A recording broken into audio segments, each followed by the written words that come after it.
Heboh peristiwa memilukan yang terjadi di kawasan Pedamaran Kabupaten Oki, Sumatera Selatan.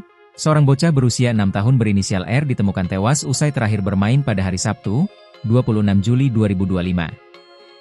Jasad bocah malang itu ditemukan warga tergeletak dan kondisinya tidak bernyawa pada malam hari. Saat ini Polres Oki dikabarkan telah menangkap satu orang terduga pelaku. Dan saat ini pelaku sedang dalam perjalanan dibawa ke Polres Oki. Eko mengatakan pelaku yang ditangkap berjumlah 1 orang. Untuk itu pihaknya akan menggali keterangan dari pelaku apakah ada pelaku lainnya.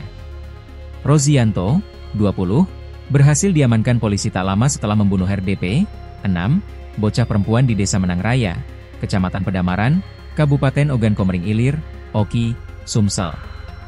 Sebelum membunuh, Rozi ternyata juga meruda paksa korban.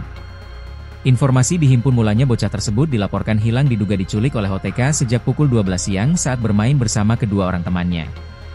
Tepatnya di dekat Masjid Babul Hoir tak jauh dari Pasar Pagi Pedamaran.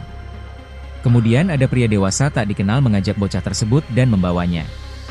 Mengetahui peristiwa tersebut, Polsek Pedamaran bersama Polres Oki dibantu warga mencari keberadaan korban dan menemukannya dengan kondisi tidak bernyawa.